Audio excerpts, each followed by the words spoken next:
Hello friends, നമ്മളിന്ന് employees compensation ആക്റ്റിലെ 3 definitions ആണ് പഠിക്കാൻ പോകുന്നത്. Definition of dependence, definition of employer and definition of employee.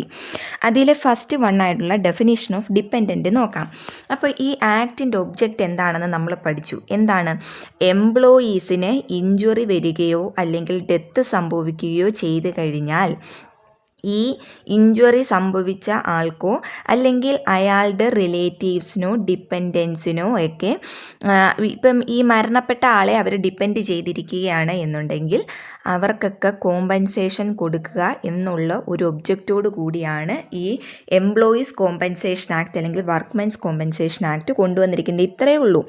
Injury വരികയോ death സംഭവിക്കുകയാണെങ്കിൽ കോമ്പൻസേഷൻ കൊടുക്കുക. അപ്പോൾ ഇതിലെ സെക്ഷൻ 2 ക്ലോസ് 1 ക്ലോസ് ഡിക്കകത്താണ് ഡിപ്പെൻഡൻറ്റിനെ ഡിഫൈൻ ചെയ്തിരിക്കുന്നത്. അപ്പോൾ ഡിപ്പെൻഡൻ്റ് എന്ന് പറഞ്ഞാൽ ഇനി ഈ പറയുന്ന ആരും ആകാം. ഓക്കെ, ഈ ഡിസീസ്ഡ് ആയിട്ടുള്ള എംപ്ലോയിയുടെ റിലേറ്റീവ്സ് ആയിട്ടുള്ള ഇവരാരും ആരാകാം? ഡിപ്പെൻഡൻസ് ആകാം. വിഡോ, ഓക്കെ, മൈനർ ലെജിറ്റിമേറ്റ് അല്ലെങ്കിൽ അഡോപ്റ്റഡ് സണ്ണ്. ലെജിറ്റിമേറ്റ് ആയിട്ടുള്ള മൈനർ അല്ലെങ്കിൽ അഡോപ്റ്റ് ചെയ്തിരിക്കുന്ന സണ്ണിനെ നമുക്ക് എന്തായിട്ട് പറയാം? ഡിപ്പെൻഡൻ്റ് ആയിട്ട് പറയാം. ഇനി അൺമാരീഡ് ലെജിറ്റിമേറ്റ് അല്ലെങ്കിൽ അഡോപ്റ്റഡ് ഡോട്ടറിനെയും പറയാൻ വേണ്ടി പറ്റും ഡിപ്പെൻഡൻ്റ് ആയിട്ട്. പിന്നെ വിഡോവുഡും മദർ. പിന്നെ അതുപോലെ തന്നെ if wholly dependent on the earning of the employee at the time of his death, a son or daughter who has attained the age of 18 years and who is infirm. ഒരു ഇൻഫേം ആയിട്ടുള്ളൊരു വ്യക്തി 18 വയസ്സ് attain ചെയ്തു. ഈ പറഞ്ഞിട്ടുള്ള എംപ്ലോയിയുടെ ഏണിങ്ങിനെ depend ചെയ്തിരിക്കുന്ന, മരണസമയം വരെയും അയാളുടെ ഏണിങ്ങിനെ ഡിപ്പെൻഡ് ചെയ്തിരിക്കുന്ന ഒരാളായിരുന്നു. ഒരു സണ്ണോ ആകാം ഡോട്ടറോ ആകാം. 18 വയസ്സ് പൂർത്തീകരിച്ചു, പക്ഷേ ഇൻഫേം ആയിട്ടുള്ളൊരു വ്യക്തിയാണ് എന്നുണ്ടെങ്കിൽ പിന്നെ എന്താണ്, അയാളെയും എന്തായിട്ട് കണക്കാക്കാൻ വേണ്ടി പറ്റും? ഡിപ്പെൻഡൻ്റ് ആയിട്ട് കൂട്ടാൻ വേണ്ടി കഴിയും.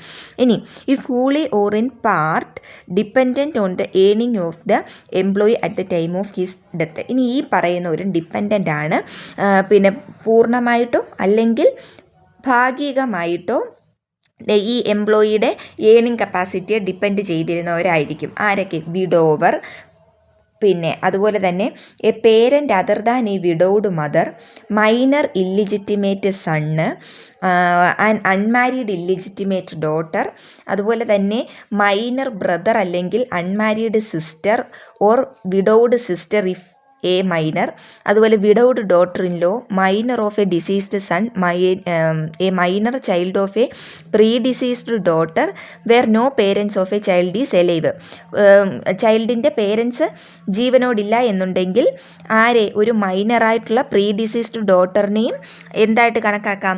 ഡിപ്പെൻഡൻ്റ് ആയിട്ട് കണക്കാക്കാൻ വേണ്ടി പറ്റും. ഇനി paternal grandparent if no parent of the employee is alive. ഈ എംപ്ലോയിയുടെ പേരൻസ് ആരും ജീവനോടില്ല എന്നുണ്ടെങ്കിൽ പെറ്റേണൽ ഗ്രാൻഡ് പേരൻസിനെ എന്ത് കണക്കാക്കാം? ഡിപ്പെൻഡൻ്റ് ആയിട്ട് കണക്കാക്കാൻ വേണ്ടി പറ്റും. ഇനി ഒരു പേഴ്സൺ ഈ ഡിപ്പെൻഡൻ്റ് ആണെന്നും പറഞ്ഞുകൊണ്ട്, ഈ ഡിസീസ്ഡ് എംപ്ലോയിയുടെ ഡിപ്പെൻഡൻ്റ് ആണെന്നും പറഞ്ഞുകൊണ്ട് കോമ്പൻസേഷൻ ക്ലെയിം ചെയ്യണം എന്നുണ്ടെങ്കിൽ അയാൾ തെളിയിക്കണം. സെക്ഷൻ 2 ക്ലോസ് 1 ക്ലോസ് ഡിക്ക് അകത്ത് വരുന്ന പോലെ ഡിപ്പെൻഡൻറ്റിൻ്റെ മീനിങ്ങിൽ വരുന്ന ആളാണെന്ന് തെളിയിച്ചെങ്കിൽ മാത്രമേ എന്ത് ചെയ്യാൻ പറ്റത്തുള്ളൂ? അവിടെ കോമ്പൻസേഷൻ ക്ലെയിം ചെയ്യാൻ വേണ്ടി പറ്റത്തുള്ളൂ. ഇനി ക്വസ്റ്റ്യൻ ഓഫ് ഡിപ്പെൻഡൻസി എന്ന് പറയുന്നത് ഒരു ക്വസ്റ്റ്യൻ ഓഫ് ഫാക്റ്റ് ആണ്. അതെന്ത് ചെയ്യണം? ഓരോ സാഹചര്യം അനുസരിച്ച് തെളിയിക്കേണ്ടതായിട്ടുണ്ട്. ഡിപ്പെൻഡൻസ് ഡിസൈഡ് ചെയ്യുന്നത് ആ എംപ്ലോയിയുടെ ഡേറ്റ് ഓഫ് ഡെത്ത് വെച്ചിട്ടായിരിക്കും. ഒരു കേസ് പറയുന്നുണ്ട്, രാവൂരി കോട്ടായ വേഴ്സസ് ദോസാരി നാഗവർദ്ധനം. ഈ കേസിൻ്റെ അകത്ത് കോടതി പറഞ്ഞത് ഒരു ഡിസീസ്ഡ് ആയിട്ട് എംപ്ലോയിയുടെ വിഡോ എന്ത് ചെയ്തു? അവർ റീമാരി ചെയ്തു എന്നുള്ള കാരണവശാൽ അവർ ഈ പറഞ്ഞ കോമ്പൻസേഷൻ ക്ലെയിം ചെയ്യുന്നതിനെ അഫക്റ്റ് ചെയ്യത്തില്ല. സപ്പോസ് അവർ റീമാരി ചെയ്തെങ്കിലും അവർക്ക് എന്ത് കൊടുക്കണം? കോമ്പൻസേഷൻ കൊടുക്കണം. അതിനെ പറ്റിയുള്ള പ്രൊവിഷൻ കൊടുക്കണ്ട എന്ന് പറഞ്ഞിട്ട് ഒരു പ്രൊവിഷനൊന്നും ഈ ആക്ടിൻ്റെ അകത്ത് എങ്ങും പറഞ്ഞിട്ടില്ല. മറ്റൊരു കേസാണ് Veerappan versus Moothamma Veerappan and others. ഇതിലെ കേരള ഹൈക്കോടതി പറഞ്ഞത് വിഡോ എന്ന് പറയുന്നത് ഈ ആക്ട് പ്രകാരം ഹസ്ബൻഡിൻ്റെ എന്താണ്? ഡിപ്പെൻഡൻ്റ് ആണ്. അവർക്ക് കോമ്പൻസേഷൻ ക്ലെയിം ചെയ്യാൻ വേണ്ടി പറ്റും. ഇനി അവർ റീമാരി ചെയ്തെങ്കിൽ പോലും, ഈ ഹസ്ബൻഡിൻ്റെ മരണശേഷം റീമാരി ചെയ്തെങ്കിൽ പോലും അവർക്ക് കോമ്പൻസേഷൻ കിട്ടാനുള്ള ഒരു അർഹതയുണ്ട്. ഇനി section 21 of Hindu adoption and maintenance act 1956 പറയുന്നുണ്ട്, വിഡോ വിഡോ എന്ന് പറയുന്നത് ഡിസീസ്ഡ് ഹസ്ബൻഡിൻ്റെ എന്താണ് ഡിപ്പെൻഡൻ്റ് ആണ്. അവർ റീമാരി ചെയ്യാത്തിടത്തോളം കാലം, ഓക്കെ, റീമാരി ചെയ്യാത്തിടത്തോളം കാലം section 21 of Hindu adoption and maintenance act പ്രകാരം അവർ ഡിപ്പെൻഡൻ്റ് ആണ്. പക്ഷേ എംപ്ലോയീസ് കോമ്പൻസേഷൻ ആക്ടിൻ്റെ അത് അങ്ങനെയുള്ള റെസ്ട്രിക്ഷൻസ് ഒന്നും പറഞ്ഞിട്ടില്ല. റീമാരി ചെയ്തെങ്കിൽ പോലും അവർക്ക് കൊടുക്കുന്ന കോമ്പൻസേഷൻ ഡിനേ ചെയ്യാൻ വേണ്ടി കഴിയത്തില്ല. അടുത്തത് definition of employer. Employees compensation ആക്ടിൻ്റെ അകത്ത് സേർട്ടൺ ക്ലാസ് ഓഫ് എംപ്ലോയേഴ്സിനെ, ഓക്കെ, ഒരു ക്ലാസ് ഓഫ് എംപ്ലോയേഴ്സ് എന്താകുന്നു, എംപ്ലോയീസിന് ഇഞ്ചുറി വരികയാണ് എന്നുണ്ടെങ്കിൽ, കോഴ്സ് ഓഫ് എംപ്ലോയ്മെൻറ്റിൽ ഒരു ഇഞ്ചുറി വരികയാണ് എന്നുണ്ടെങ്കിൽ അവിടെ കോമ്പൻസേഷൻ, ഈ എംപ്ലോയീസിന് കോമ്പൻസേഷൻ കൊടുക്കാൻ വേണ്ടി ലയബിൾ ആകുന്നു. ഇനി എംപ്ലോയർ എന്ന് പറയുന്നത് ഒരു പേഴ്സണോ ഒരു കമ്പനിയോ ആകാം, ഒരു വേജസിനോ അല്ലെങ്കിൽ ചെയ്യുന്ന ജോലിക്ക് റിട്ടേൺ ആയിട്ട് വേജസ് കൊടുക്കുമ്പോൾ എന്താകുന്നു, ആ വേജ് കൊടുക്കുന്ന ആൾ എംപ്ലോയർ ആകുന്നു. ഓക്കെ, അതൊരു പേഴ്സൺ ആകാം, ഒരു കമ്പനി ആകാം. ഇനി സെക്ഷൻ 2(1) സബ് ക്ലോസ് ഇക്കകത്താണ് എംപ്ലോയർ എന്ന് പറഞ്ഞ ടേം ഇൻക്ലൂഡ് ചെയ്തിരിക്കുന്നത്. അതെന്ന് പറയുന്നത് എന്താണ്, ഒരു ബോഡി ഓഫ് പേഴ്സൺ ആകാം, വെദർ ഇൻകോർപ്പറേറ്റഡ് ഓർ നോട്ട്. പിന്നെയെന്ന് പറയുന്നത് ഒരു managing agent of an employer, ഒരു എംപ്ലോയറുടെ മാനേജിങ് ഏജൻ്റ് ആകാം, അല്ലാന്നുണ്ടെങ്കിൽ ഡിസീസ്ഡ് എംപ്ലോയറുടെ ലീഗൽ റെപ്രസെൻറ്റേറ്റീവ് ആകാം, അല്ലാന്നുണ്ടെങ്കിൽ a person to whom service of an employee are temporarily lent or let on hire. Lend ചെയ്യുകയോ അല്ലെങ്കിൽ ടെമ്പററിലി ലെൻഡ് ചെയ്യുകയോ പിന്നെ ലെൻഡ് ഓൺ ഹയറോ ആയിട്ടൊരു സർവീസ് എടുക്കുകയാണ് എന്നുണ്ടെങ്കിൽ അതും എന്തായിട്ട് കൂട്ടാം, നമുക്ക് എംപ്ലോയറായിട്ട് കൂട്ടാം.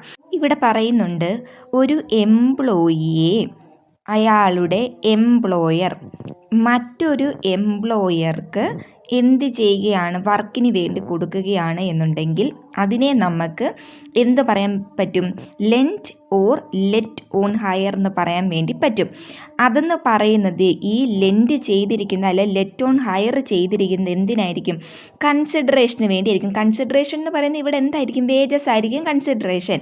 അങ്ങനെയുള്ള സാഹചര്യങ്ങളിൽ ഈ മറ്റേ എംപ്ലോയർ ആർക്കാണോ സർവീസിന് കൊടുത്തിരിക്കുന്നത് അയാളായിരിക്കും എന്ത്, ഈ പറഞ്ഞ എംപ്ലോയിയുടെ നിയമത്തിൻ്റെ കണ്ണുകളിൽ അയാളായിരിക്കും ഈ എംപ്ലോയിയുടെ എംപ്ലോയർ എന്ന് പറയുന്നത്. ഓക്കെ, ഈ എംപ്ലോയിക്ക് ഇഞ്ചുറി സസ്റ്റെയിൻ ചെയ്ത് കഴിഞ്ഞാൽ ഈ അതർ എംപ്ലോയർ ആർക്കാണോ ഇയാളെ ലെൻഡ് ചെയ്തിരിക്കുന്നത് അല്ലെങ്കിൽ ലെറ്റ് ഓൺ ഹയർ ചെയ്തിരിക്കുന്നത് അയാളായിരിക്കും ഇവിടെ ഉത്തരവാദിത്തം വരുന്നത്.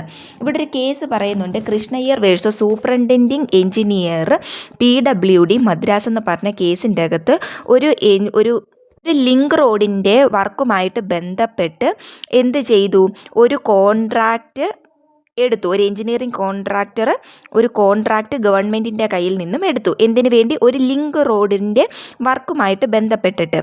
അപ്പോൾ അവിടെയെന്ന് പറയുന്നത് കുറേ ഈ പറഞ്ഞ വർക്കിന് വേണ്ടി കുറച്ച് ഗവൺമെൻറ്റിൻ്റെ ലോറീസും വിത്ത് ഡ്രൈവേഴ്സിനെ 45 രൂപ പെർ ലോറിക്ക് പെർ ഡേ എന്ത് ചെയ്തു, ഹയർ ചെയ്തു. കോൺട്രാക്റ്റ് പ്രകാരം ഈ ഡ്രൈവേഴ്സിൻ്റെ വേജസ് എന്ന് പറയുന്നത് മെറ്റ് ചെയ്തുന്ന ആരാണ്, ഗവൺമെൻറ് ആണ് ഇത് കൊടുക്കുന്നത്.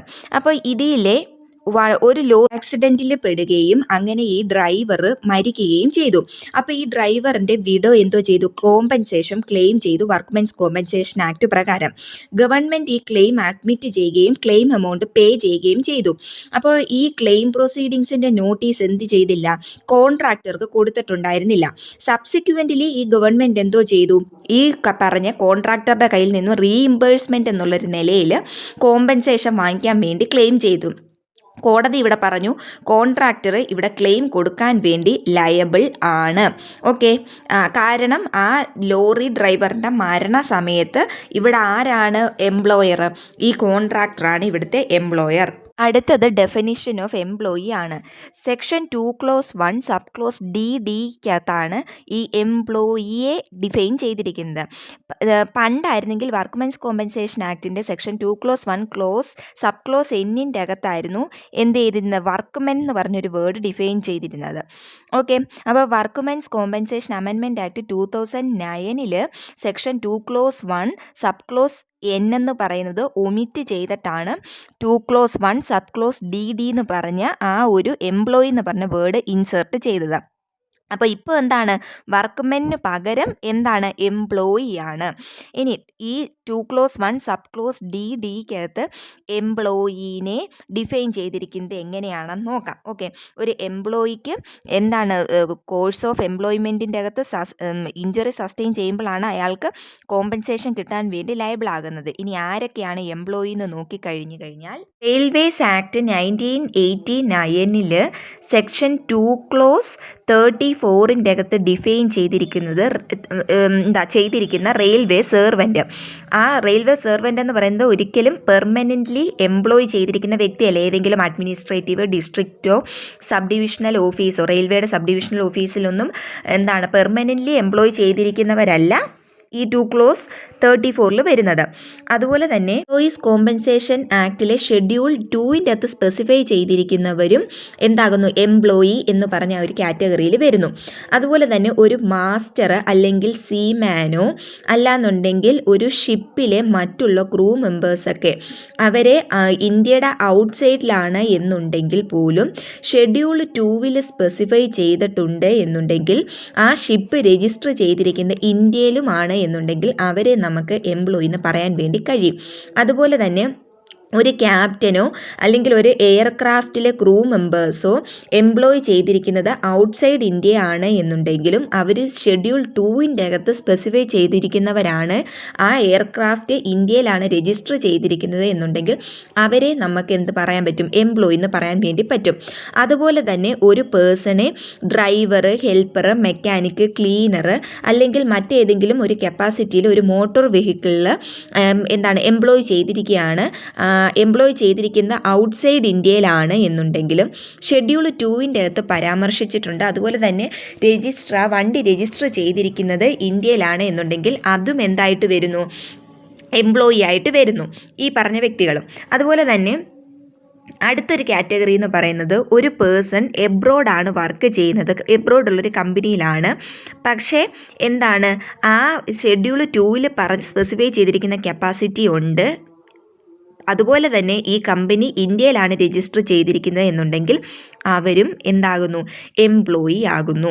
അടുത്ത ലാസ്റ്റ് വൺ എന്ന് പറയുന്നത് ഒരു പേഴ്സൺ ഷെഡ്യൂൾ 2 പറഞ്ഞിരിക്കുന്ന രീതിയിൽ ആ കപ്പാസിറ്റി അതിൽ മെൻഷൻ ചെയ്തിരിക്കുന്ന കപ്പാസിറ്റി ഉണ്ട് എന്നുണ്ടെങ്കിൽ അയാളെ നമുക്ക് എംപ്ലോയി എന്ന് പറയാൻ വേണ്ടി സാധിക്കും. പേഴ്സണെ എംപ്ലോയി എന്ന് പറയാൻ വേണ്ടി അവിടെ ഏതെങ്കിലും ഒരു കോൺട്രാക്റ്റിൻ്റെ ആവശ്യകതയൊന്നുമില്ല, ആ എംപ്ലോയ്മെൻറ്റിൻ്റെ കോൺട്രാക്റ്റിൻ്റെ ആവശ്യകതയൊന്നും അവിടെ പരാമർശിക്കുന്നില്ല. അത് ചിലപ്പോൾ എക്സ്പ്രസ് ആകാം, ഇംപ്ലൈഡ് ആകാം, ഓറലി ആകാം, റൈറ്റിങ്ങിലും ആകാം. അങ്ങനൊരു കോൺട്രാക്റ്റ് എന്ന് പറയുന്നത് such A contract may have been made before or after passing of the act. ഈ ആക്ടിന് മുന്നെയോ അല്ലെങ്കിൽ ആക്ട് വന്നതിന് ശേഷമോ ആകാം അങ്ങനൊരു കോൺട്രാക്റ്റ് വന്നിരിക്കുന്നത്. യൂണിയൻ്റെ ആംഡ് ഫോഴ്സിൽ വരുന്ന വ്യക്തികളൊന്നും ആ ഒരു കപ്പാസിറ്റിയിലുള്ളവരൊന്നും എംപ്ലോയി എന്ന് പറഞ്ഞ ആ ഒരു മീനിങ് എൻ്റെ അകത്ത് വരത്തില്ല. ഇവിടെ ഒരു കേസ് പറയുന്നുണ്ട്, ഗൗണ്ട വേഴ്സസ് വർക്ക്മെൻസ് കോമ്പൻസേഷൻ കമ്മീഷണർ. ഇതിൻ്റെ അകത്ത് കോർട്ട് ഹെൽഡ് ചെയ്തത് അഗ്രികൾച്ചറലിസ്റ്റ് അയാളുടെ അഗ്രികൾച്ചറിന് വേണ്ടി ഒരു കിണർ കുഴിക്കാൻ വേണ്ടി ഒരു പേഴ്സണെ എൻഗേജ് ചെയ്തിരുന്നു. അപ്പോൾ അത് workmen 2 clause 1 sub clause N എന്ന് പറഞ്ഞ അതിൻ്റെ അകത്ത് വർക്ക്മെന്നിൻ്റെ ഇതിൽ വരുന്ന ആളാണ് എന്ന് പറഞ്ഞു. അതുപോലെ തന്നെ Radhamani and others versus secretary home affairs എന്ന് പറഞ്ഞ കേസിൻ്റെ അകത്ത് ഇവിടെ അപ്പേലൻ്റ് എന്ന് പറയുന്നത് ഈ ഒരു ഭാസ്കരൻ നായർ എന്ന് പറഞ്ഞ ഒരു വ്യക്തിയുടെ ലീഗൽ റെപ്രസെൻറ്റേറ്റീവ് ആണ്. അയാളെന്ന് പറയുന്നത് പോലീസ് ഡിപ്പാർട്ട്മെൻറ്റിലെ കേരള സ്റ്റേറ്റിലെ ഡ്രൈവറാണ്. അപ്പോൾ ഈ ജീപ്പ് ആണെങ്കിൽ ഒരു ദിവസം 24/10/1989 ഒരു ആക്സിഡൻറ്റ് സംഭവിക്കുകയും അവിടെ ഇഞ്ചുറി സസ്റ്റെയിൻ ചെയ്യുകയും ചെയ്തു. അപ്പോൾ ഇവിടെ ആദ്യം പറഞ്ഞു വർക്ക്മെൻസ് കോമ്പൻസേഷൻ ആക്ട് പ്രകാരം 2 clause 1 സബ് ക്ലോസ് N അകത്ത് വരുന്ന ഒരു മീനിങ്ങിൽ വരുന്നില്ല ഈ ഡ്രൈവർ എന്ന് പറയുന്നത്, അതുകൊണ്ട് അയാൾക്ക് എന്ത് കിട്ടത്തില്ല, കോമ്പൻസേഷൻ കിട്ടത്തില്ല എന്ന് പറഞ്ഞു.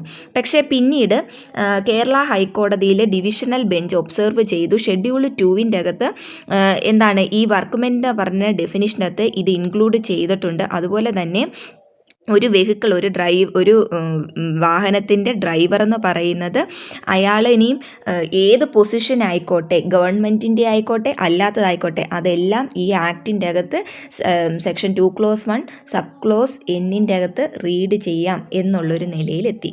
അപ്പോൾ അയാൾക്ക് എന്ത് കിട്ടും? അയാളുടെ ലീഗൽ റെപ്രസെൻറ്റേറ്റീവിന് കോമ്പൻസേഷൻ കിട്ടും.